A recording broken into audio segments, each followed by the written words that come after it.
Hey! So, at the weekend, I had the honour of attending the Henley Regatta boat race, which, for those who don't know, is when different universities compete in a series of races to win something. But anyway, I thought I'd make a vlog of it, or video it at least, because it's quite a cool thing to do, really. So, since I was recording it, I decided that I'd start off with some different vlogging traditions. So, I started off like this.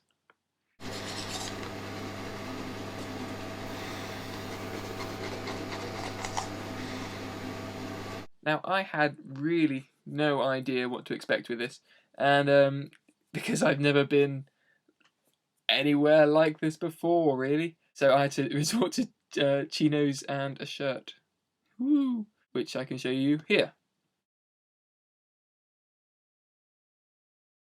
Now, I don't know what it is about chinos, but I don't like wearing them. There are many reasons.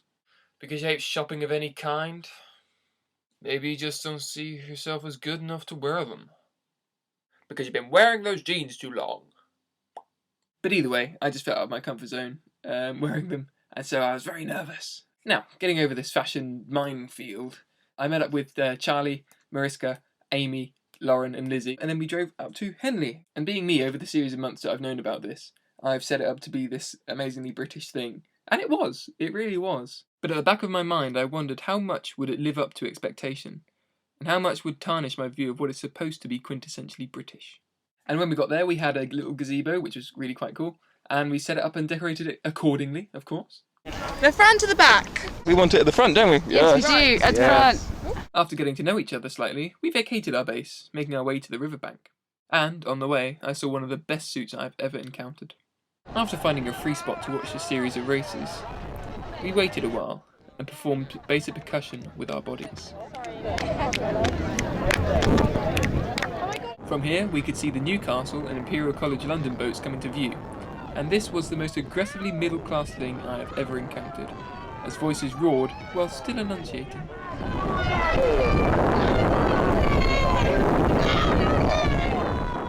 And the best thing about it was there were so many boats. There were rowboats, barges, boats that looked like shoes, and even a canoe or two, which prompted me to sing this.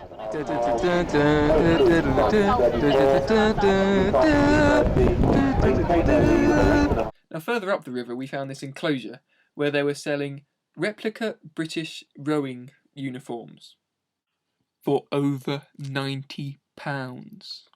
Even the onesies cost over £60.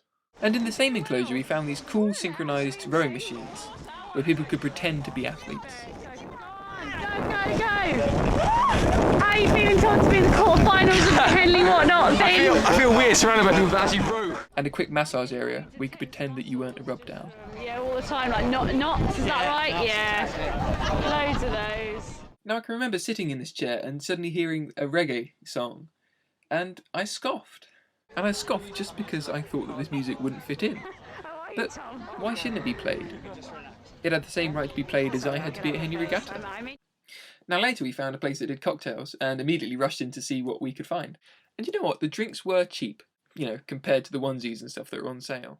And so we stood, trapped from going back to the riverbank by security, whilst being denied a table by eager early bottoms.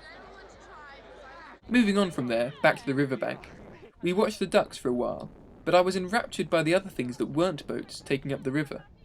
I recorded this amalgamation of two plastic cups floating by with some idea of the contrast of expectation and reality. But once again, it was me that had the problem.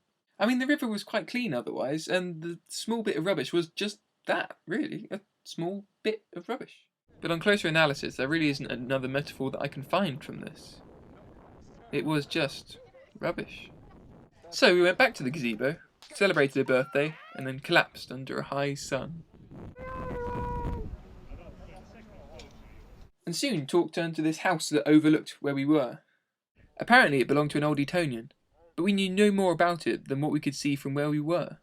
We pondered on what it would look like on the inside, but each of us went away with our own idea, which will probably never be corrected. In summation then, when I was invited to Henley Regatta, I had no idea what it would look like, but I did have the distinct sense that this would be the epitome of everything British. There was a fish and chip van next to a bus that sold alcohol. Pins flowing both down the necks of bottles and down the river. People sat on the water's edge and shouted with fantastic accents. There was even someone punting with a gramophone in the boat. And, being British, it does follow traditions. Much like the traditions that I follow when I vlog. But there are many things that didn't live up to expectations. Not that that was bad, I enjoyed it fully. But I was glad to know that amongst the blazers, boaters and big tent selling booze, there was the unexpected. And this can pretty much be summed up by this bit of footage. Thanks, I can't get it. Yeah. So thank you, Lizzie, for taking me. And thank you, Henley, for proving me wrong.